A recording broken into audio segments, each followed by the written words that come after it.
کئی آئیڈینٹیٹیز ہوتی ہیں ہم سب کی، لیکن اگر مجھے صرف ایک آئیڈینٹی چوز کرنے کو کہا جائے تو میں کہوں گی کہ میں انٹرسیکشنل فیمنسٹ ہوں. تو اس میں صرف مرد اور عورت کی وہ ورسز والی سچویشن میں نے نہیں کبھی بھی پورٹری کی، بلکہ میں نے اس میں کلاس کی بھی بات کی. لیکن خواتین کو کہا یہ جاتا ہے کہ کیوں نہ آپ اپنا تھوڑا سا وزن کم کر لیں، کیوں نہ فلانی سرجری کی طرف اگر آپ کے پاس چند پیسے ہیں تو اس کی طرف جائیں. پہلے یوں نہیں تھا، تو شاید اس وقت جو ہے ایج سپورٹ ہمیں مل رہا تھا، کہیں پہ شاید ہمیں بھی کنسیشن مل گیا ہو. جو مرد حضرات جو ہیں وہ سینئر کہلائیں گے، مینٹور کہلائیں گے، سر کہلائیں گے، مرشد کہلائیں گے، لیکن خواتین جو ہیں وہ مختلف ناموں سے پکاری یا یاد کی جاتی. یہی اعتراض آتا ہے نا، اس وقت کیوں نہیں بولی؟ اس وقت تو بڑی خوش لگ رہی تھی، اس وقت تو بڑی کھلکھلا رہی تھی، اس وقت تو ساتھ چپک کر تصویر کھنچوائی ہوئی تھی.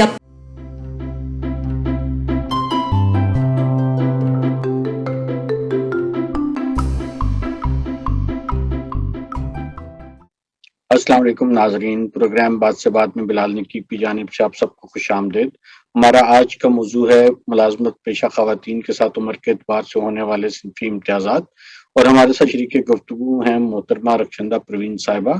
رخشندہ پروین صاحبہ نے کیریئر کا آغاز فزیشین کے طور پر کیا، اور اس کے بعد آپ ڈیولپمنٹ سیکٹر کے ساتھ منسلک ہو گئیں اور عوامی مسائل کو نہ صرف اجاگر کیا بلکہ اس حوالے سے خواتین، نوجوان اور معذور افراد کے مسائل کے حوالے سے کئی منصوبے ترتیب دیے اور ان کے اطلاق کو یقینی بنایا. آپ کو پی ٹی وی کی مارننگ شوز میں کرنٹ افیئرز کے پروگرامز کی پہلی خاتون اینکر ہونے کا اعزاز بھی حاصل ہے. آپ ساؤتھ ایشیا سیڈا کی جینڈر ایڈوائزر ہونے کے ساتھ ساتھ کئی قومی اور بین الاقوامی اداروں میں اور قیادت کے فرائض بھی انجام دے چکی ہیں. اس کے علاوہ متعدد فیلوشپس آپ اپنے نام کر چکی ہیں. السلام علیکم ڈاکٹر صاحبہ، کیا حال چال ہے آپ؟ وعلیکم السلام بلال، اللہ کا شکر ہے، ٹھیک ہوں. پہلے تو ویسے یہ بتائیے کہ آج کل آپ کی کیا مصروفیات ہیں اور کیا کچھ نیا کر رہی ہیں آپ؟ میں 5-6 سالوں سے سوشل انٹرپرینورشپ کے حوالے سے ایک انیشیٹو پہ کام کر رہی ہوں، جس میں آپ جیسے کافی دوستوں کا تعاون بھی درکار رہا ہے اور حاصل بھی رہا ہے، یعنی کیفے کام کا مزہ، جو کہ پلیٹ فارم ہے، ایک انیبلر کے طور پہ کام کر رہا ہے سوشل انٹرپرینورشپ کو فروغ دینے کے لیے ان خواتین کے لیے جو کہ ابینڈنڈ وائفز ہیں، ڈیورسڈ ہیں، متعلقہ مائیں ہیں جن کی کبھی بھی شادی نہیں ہوئی، جو معذور ہیں. اور یہ 3-4 وجوہات کے ساتھ، یعنی آئسولیشن میں نہیں ہے کہ معذوری کی وجہ سے شادی نہیں ہوئی یا معذور ہو گئی تو طلاق ہو گئی، اور ٹرانس کمیونٹی. تو یہ مطلب ہم بہت انکلوسیو ہیں. جو لوگ اس کیٹیگری میں نہیں آتے ان کا آنا اور ہمارے ساتھ کام کرنا ممنوع نہیں ہے، لیکن ایک فوقیت کے لحاظ سے، اور صرف یہ کہہ دینا اور اس گروپ کو آئیڈینٹیفائی کرنا جس میں کئی سب گروپس ہیں، وہ بھی ایک بڑی جرات کا کام تھا، تاکہ ہمارے معاشرے کو، ہمارے پالیسی سازوں کو یہ احساس ہو کہ یہ لوگ بھی یہاں ہیں. چونکہ ہم لوگ اکثر ڈینائل میں رہتے ہیں، کہتے ہیں نہیں ایسا نہیں ہے، یہ باہر سے کوئی نظریہ آ گیا ہے. تو ہمیں بتانا تھا کہ نہیں، کچھ ایسی کمیونٹیز ہیں جن کو آپ ولنریبل بنا دیتے ہیں اور وہ مارجنلائزڈ بھی ہو جاتی ہیں، تو وہ بھی ہمارے ہی معاشرے کا حصہ ہیں. پھر کچھ لکھنے لکھانے کا سلسلہ، چونکہ ذہن جو ہے اس کو جتنا بھی خاموش کرانے کی کوشش کی جائے، پریگمیٹک ہونے کی کوشش کی جائے، کچھ ایسی مینوفیکچرنگ ہے کہ وہ خاموش نہیں رہتا. تو جہاں اب تو اسپیس اتنا زیادہ نہیں رہا، لیکن اگر پھر بھی کہیں پہ لفٹ مل جائے اور کوئی چیز شائع ہو جائے.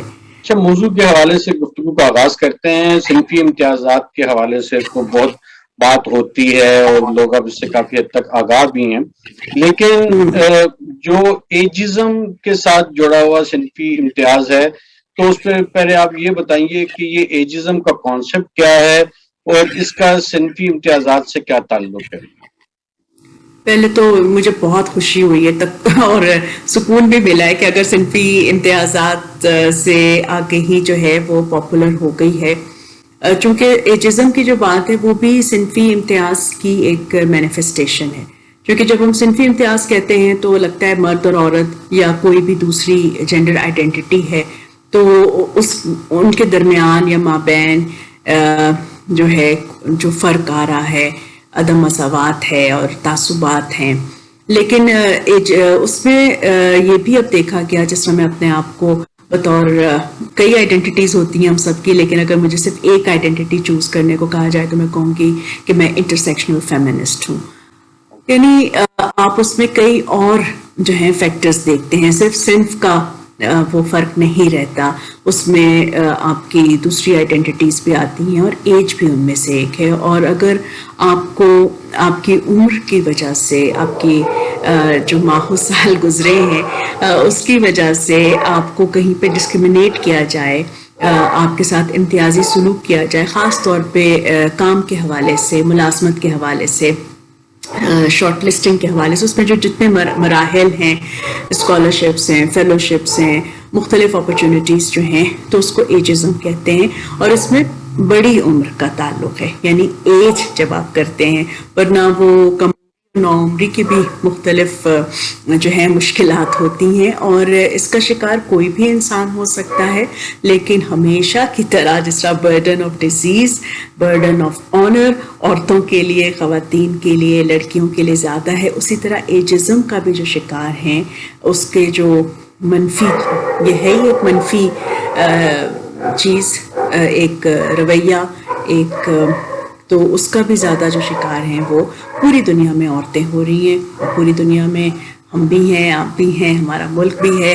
تو اس میں بھی جتنے سیکٹرز ہیں جہاں پہ ملازمت کے یا پیڈ ورک کے مواقع نکلتے ہیں، چاہے وہ انفارمل اکانومی ہے یا فارمل اکانومی ہے، والنٹری سیکٹر ہے، پرائیویٹ سیکٹر ہے یا سرکار کا سیکٹر ہے، وہاں پر یہ مجھے نظر آ رہا ہے کئی سالوں سے، اور خود میں نے مشاہدہ بھی کیا اور خود میں اس کا شکار بھی ہو رہی ہوں متواتر.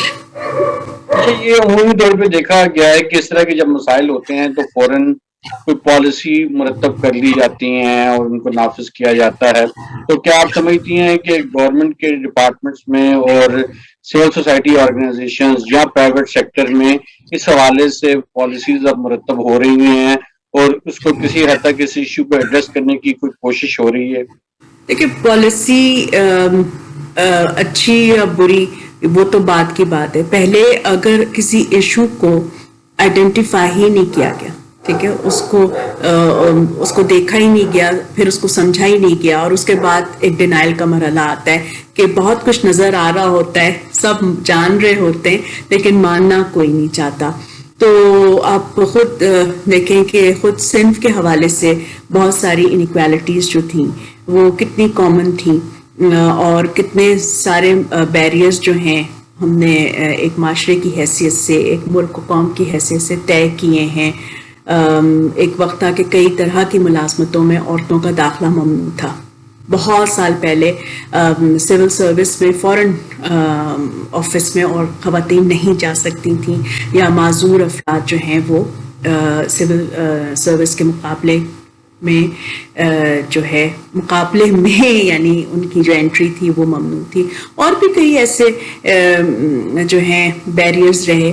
تو اب یہ جو ہے یہ ایک بہت ہی نیا سا مسئلہ ہے، اتنا نیا کہ مطلب مسئلہ نیا نہیں ہے، یعنی اس کا جو ایک ٹرمینالوجی ہے وہ ڈیولپمنٹ سیکٹر میں ابھی اس طرح مین اسٹریم خود ڈیولپمنٹ سیکٹر میں نہیں ہوئی. بہت کم گفتگو ہو رہی ہے، اور پھر اردو میں یا پاکستانی زبانوں میں اس کا ترجمہ کم از کم میرے جیسے کم علم جو ہے پروفیشنل کے لیے فوراً ذہن میں نہیں آ رہا. تو میں تو اس کو ایجزم ہی کہوں گی، جیسی بھی میں اردو اور دوسری پاکستانی زبانیں بولتی ہوں، اور اس کو جب ہم ان پیک کریں گے تو اس کی تشریح ہم نے تھوڑی دیر پہلے کر دی ہے. کیا آپ یہ سمجھتی ہیں کہ یہ ایجزم کا ایشو جو ہے یہ اعلیٰ سطحی جابز یا ذمہ داریوں سے اس کا تعلق ہے، یا یہ مڈ کیریئر کی پوزیشنز پہ بھی اسی طرح کا اس کا رجحان نظر آتا ہے، اسی طرح کے مسائل نظر آتے ہیں؟ اصل میں اس کا کوئی بہت سمپل سا آنسر نہیں ہے، چونکہ جب ہم زندگی سے جو ہے نا اس کو سامنا اس کا کرتے ہیں، اور مختلف ہمارے سامنے پریکٹیکل ریالٹیز یا ریالٹی شاکس آتے ہیں، تو ہم دیکھتے ہیں کہ صرف ایک فیکٹر نہیں ہوتا. یعنی کہیں پہ تو صرف صنف آ گئی کہ اچھا بھائی یہاں پہ مردوں کی زیادہ انٹری ہے اور یا مردوں کا یہ سیکٹر سمجھا جا رہا ہے یا اس جاب کے لیے خواتین کو موضوع زیادہ سمجھا جا رہا ہے. جس طرح میڈیا پہ دیکھ لیں کہ جب ایکسپرٹس کہیں گے تو لگے گا کہ مرد ہیں اور جو خواتین ہیں وہ نسبتاً کم عمر یا جو کم عمر نہیں بھی ہیں تو ان کو کم عمر لگنا ہوتا ہے کسی بھی طرح اور وہ ایک نازک اور تھنر ورژن وہ چاہتے ہیں. جبکہ مرد حضرات اگر میں نے فوراً میڈیا سے اس لیے بات کی کہ اپنی وابستگی کی بنا پہ بھی اور یہ کہ میڈیا جو کچھ دکھاتا ہے اس کا معاشرے پہ اثر پڑتا ہے اور جو کچھ معاشرے میں ہو رہا ہے وہ میڈیا سے بھی انفلوئنس اس کا بہت زیادہ ہوتا ہے. تو اب کیا ہے کہ اس میں صرف ایک فیکٹر نہیں ہوتا. ظاہر ہے آپ کا جب میں نے صنف کے حوالے سے جتنا بھی میرا کام رہا ہے سوشو اکنامک کلاس کی بھی بات کی ہے, پھر میں نے ایتھنیسٹی کی بھی بات کی, ایتھنیسٹی کی بات کی, کمیونٹیز کی بات کی, آپ کی جغرافیکل لوکیشن کی بات کی اور اب میں ایج کی بھی بات کر رہی ہوں. تو یہ سارے فیکٹرز مل کر کام کرتے ہیں. اعلیٰ سطحی میں ظاہر ہے آپ اگر ایک کوئی بھی رینڈم سیمپل اٹھا لیں تو ایک تو خواتین ویسے بھی بڑی کم ہوتی ہیں, گلاس سیلنگ والی جو بات ہے لیڈرشپ رولز میں, لیکن اس میں بھی کون سی خواتین آتی ہیں تو آپ دیکھیں گے کہ وہ ایک خاص طبقے کی ہوں گی, ان کا سرنیم بہت اسٹرانگ ہوگا, یا وہ اگر نہیں بھی ہے تو کوئی ایسا حادثہ ضرور ہوا ہے ان کی زندگی میں کہ وہ اچانک جو ہے ان کو بہت ہائر لیول پہ جگہ ملی. اب اس بات سے بہت سارے فیمنسٹ جو ہیں وہ شاید ناراض ہو جائیں کہ بھئی مرد بھی ایسا کرتے ہیں, لیکن چونکہ مردوں کی تعداد زیادہ ہے تو وہ جو کچھ بھی کر آ کے کہیں سے بھی گزرتے ہیں شاید وہ اتنا زیادہ نظروں میں نہیں آتا. جبکہ خواتین کم ہوتی ہیں تو آپ یوں سمجھ لیں کہ ذرا پکڑی جاتی ہیں. تو اس میں کسی کو جج نہیں کر رہی, لیکن جو ٹریجیکٹری رہی ہے. پھر مڈ کریئر کا یہ ہے کہ اس میں بھی جو عمر کا ہے نا کہ اس میں جب آپ ایج لمٹ ان سیٹ یا سیٹ, جو کہ بعض جگہوں پہ تو لکھا ہوا ہوتا ہے کہ اس عمر سے زیادہ کے لوگ اپلائی کر ہی نہیں سکتے, لیکن ان سیٹ یہ ہوتا ہے کہ آپ نے اپر لمٹ تو نہیں رکھی لیکن رجحان یہ رہے گا کہ ینگر لوگوں کو اس کے لیے کنسیڈر کیا جائے. اس میں دو وجوہات ہوتی ہیں. ایک تو یہ کہ وہ کم پیسوں میں آپ کے پاس کام کرنے پہ راضی ہوتے ہیں, دوسرا شاید وہ کم بولتے ہیں یا کم سمجھتے ہیں, یعنی کہ جو امپلائر ہوتا ہے اس کے نزدیک اس کی پرسیپشن ہوتی ہے کہ ان کو کنٹرول کرنا آسان ہوگا.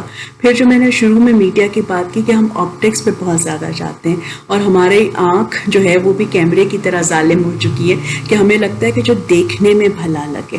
پھر خواتین کے لیے یہ امیج بڑا ضروری ہوتا ہے. تو مرد حضرات بے شک وہ عمر رسیدہ ہوتے جائیں تو ان کو عمر کا تانا نہیں ملتا, بلکہ ان کو اسی طرح ان کی سینیورٹی میں اضافہ سمجھا جاتا ہے, ان کے تجربے میں, ان کی عقل و دانش میں, یعنی ان کو ان کے حال پہ نہیں ایکسیپٹ کیا جاتا. اور جو خواتین کہتی کہ نہیں ہمارے ساتھ ایسا نہیں ہوا, دیکھیں وہ بڑی کم ہے, محدود ان کی تعداد ہے اور ان کا اپنا ایک الگ شعبہ ہے. پھر کلاس فیکٹر بھی ہے. میں میجورٹی کی بات کر رہی ہوں جو کہ بڑی نازک سی بات ہے اور لوگ اس پہ بات کرنے سے گھبراتے ہیں کیونکہ ان کو یہی پتا ہوتا ہے کہ ان پہ اٹیک نہ ہو جائے, ان کو جج نہ کیا جائے. تو جس انوائرمنٹ میں ہم نے کام کیا ہے گزشتہ چند سالوں میں, اس میں بہت زیادہ کارپوریٹ ویلیوز اور پھر جینڈر سینسٹیوٹی اور ان سب چیزوں پہ بات کیا کرتے رہے ہیں, تو اس میں آپ یہ سمجھتی ہیں کہ یہ issue not for profit sector میں بھی ایگزسٹ کرتا ہے؟ میرا خیال ہے کہ اس کی انٹینسٹی کم ہونی چاہیے. آپ کی کیا رائے ہے؟ بالکل صحیح آپ کہہ رہے ہیں, پرسیپشن اور ریالٹی میں لیکن فرق ہوتا ہے.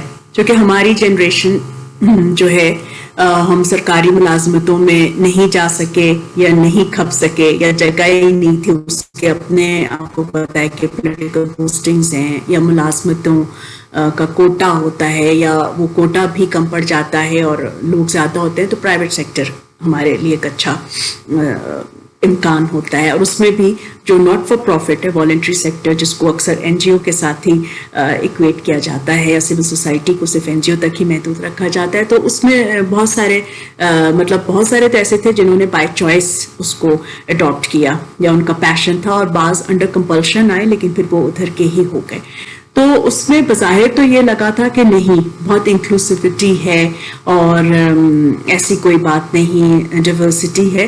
لیکن جیسے جیسے وقت گزر رہا ہے اور ہم بھی چونکہ عمر کی جو ہے نا کئی منازل طے کر چکے ہیں, تو اب اس کا ادراک ہو رہا ہے کہ اچھا پہلے یوں نہیں تھا تو شاید اس وقت جو ہے ایج سپورٹ ہمیں مل رہا تھا, کہیں پہ شاید ہمیں بھی کنسیشن مل گیا ہو. اور میڈیا کا تو مطلب الیکٹرانک میڈیا کی بات کروں گی, اس پہ تو فوراً کے جھٹکا ملا نا, کہ جیسے ہی 30 سے اوپر عمر ہوئی تو پتہ چل گیا. اور جو لوگ ابھی بھی انکار کرتے ہیں وہ کریں, جو میرے ساتھ کی خواتین ہیں جنہوں نے بہت محنت کر کے ابھی بھی اپنے آپ کو ٹیلی ویژن پر جو ہے ان رکھا ہوا ہے, میں ان کی محنت کو سلام کرتی ہوں. لیکن میرا وہی اسٹینڈ رہے گا کہ جو میرے ہم عمر جو مرد ہیں یا مجھ سے بھی جو سینئر مرد ہیں ان کے ظاہری سراپے کو نہیں دیکھا جاتا, تو میں وہاں کے لیے ریڈنڈنٹ ہو گئی. میں نے کوئی شعوری کوشش بھی نہیں کی وہاں پہ رہنے کی. میں اپنے جیسے کہتے پرائم ٹائم میں ہی میں کیمرے کے پیچھے میں نے کام کیا, ایز اے پروڈیوسر کام کیا. صنفی امور پہ پہلی پائنرنگ سیریز پی ٹی وی سے پروڈیوس جو میں نے کی تھی پرائیویٹ سیکٹر سے, وہ پی ٹی وی پہ ایئر ہوئی, ایوارڈ بھی ملا, وہ سب کچھ ٹھیک ہے. لیکن یہ بھی ساتھ ساتھ مجھے مطلب میں حقائق سے بے خبر نہیں رہی کہ اگر اب پینلسٹ کی حیثیت سے بھی جاتے ہیں تو وہ سوچتے ہیں کہ بہت خوش شکل خواتین ہوں, ٹھیک ہے, بہت خوش شکل ہوں, یا بہت ہی ریٹنگز کی بات جو ہوتی ہے کہ کوئی وہ ایسی یا تو بہت زیادہ بے باکی ہو یا بہت زیادہ روب حسن ہو, کچھ ہو لیکن صرف جو ہے ذہن ہو اور بہت زیادہ ریسرچ بیسڈ, یا کوئی, میں یہ تو نہیں کہوں گی کہ میں کوئی بہت انٹلیکچوئل قسم کی باتیں کرتی ہوں, لیکن کوئی بہت ایسی بات جس کا براہ راست تعلق مظلوم, محکوم, درد بھری کہانیاں کمیونٹی سے ہو, تو ذرا وہ بورنگ لگتا ہے. ذرا کیا کافی زیادہ بورنگ لگتا ہے, کوئی بھی نہیں اب ایسی باتیں سننا چاہتا. اور جہاں تک ہمارے سیکٹر کا تعلق ہے تو ہمارے سیکٹر میں ڈونرز کا بھی گروپ ہوتا ہے, ٹیکنیکل اینڈ ایڈ ایجنسیز بھی ہوتی ہیں. تو میں نے خود اس چیز کو ایکسپیرینس کیا کہ مثلاً آپ نے میرے تعارف میں کہا کہ میں معذور افراد, خصوصاً میں معذور خواتین کے حوالے سے بھی کام کرتی ہوں جو ان کی سوشل اور اکنامک امپاورمنٹ کے حوالے سے زیادہ ہے. تو اکثر مجھے کہا جاتا ہے, میں نے ایک دنیا گھومی ہے, کافی دنیا دیکھنا باقی ہے, لیکن کہ دیکھیں جو پریزنٹیشنز ہوں نا تو اس میں ذرا خوبصورت چہرے دکھائیں. یعنی میں یہ نہیں کہہ رہی کہ جو افراد یا خواتین معذور ہوتی ہیں بدصورت ہوتی ہیں, بدصورتی خود ایک ریلیٹیو چیز ہے کہ بدصورتی میرے نزدیک تو کوئی نہیں ہے, مختلف طرح کی شکلیں البتہ ضرور ہوتی ہیں, لیکن وہ خوبصورتی کا ایک خاص معیار, ٹھیک ہے, ایک روایتی تصور. تو وہ چاہتی ہیں کہ اگر آپ کمیونٹی سے بھی کسی کو دکھائیں تو وہ اسی معیار پہ پوری اتریں, کچھ کر لیا جائے. اب تو ماشاءاللہ ٹیکنالوجی ہے, کافی کچھ ہو جاتا ہے, لیکن یہ سوچ مجھے بہت دکھ دیتی ہے, بہت زیادہ دکھ دیتی ہے. پریکٹیکلی جو ہے یہ ڈیمیج کر رہی ہے. بہت ساری ہمارے ایسی خواتین ہیں جو ایک جس طرح 2 دہائیاں جب انہوں نے کام کیا, 25 سال ان کے کام کرتے ہوئے گزر گئے, اب وہ بہت کچھ کنٹریبیوٹ کر سکتی ہیں, لیکن اگر ان کو صرف سراپے کی بیسس پہ یا عمر کی بیسس پہ ایکسکلوڈ کر دیا جائے تو وہ شارٹ لسٹ ہی نہیں ہو پائیں گی. جب وہ شارٹ لسٹ ہی نہیں ہو پائیں گی تو ان کی علم و دانش کا کسی کو پتہ کیسے چلے گا, ٹھیک ہے. اور جب شارٹ لسٹ ہو بھی جاتی ہیں تو تب بھی عمر پہ آ کے لوگ ذرا وہ فکر مند ہو جاتے ہیں صرف خواتین کے عمر پہ. تو آپ خود رینڈم سیمپل اٹھا لیں, کسی بھی جگہ کے آپ ہیڈ دیکھ لیں, جو مرد حضرات جو ہیں وہ سینئر کہلائیں گے, مینٹور کہلائیں گے, سر کہلائیں گے, مرشد کہلائیں گے, لیکن خواتین جو ہیں وہ مختلف ناموں سے پکاری یا یاد کی جاتی. عمومی طور پر دیکھا گیا ہے کہ نیوز چینل پر عمر رسیدہ تجزیہ کاروں کے ساتھ نسبتاً کم عمر کی خواتین کو بطور میزبان پروگرام میں شامل کیا جاتا ہے تاکہ بہتر ریٹنگ مل سکے. اب اس مجبوری کو آپ کیسے دیکھتی ہیں؟ جی, مجبوری کو وہی بات ہے نا کہ اس میں ایک بزنس ماڈل بھی ہے. تو وہ جو آبجیکٹیفیکیشن آف ویمن ہے, کچھ لوگ کہتے ہیں کہ اگر یہ چوائس ہے تو آپ کو کیا اعتراض, ٹھیک ہے, میں ایسے رنگت میری ہونی چاہیے, میرا ایسا جو ہے ویٹ ہونا چاہیے یا شکل ایسی لگنی چاہیے, تو یہ تو چوائس ہے, تو وہ انڈر ڈیورس تو نہیں ہے.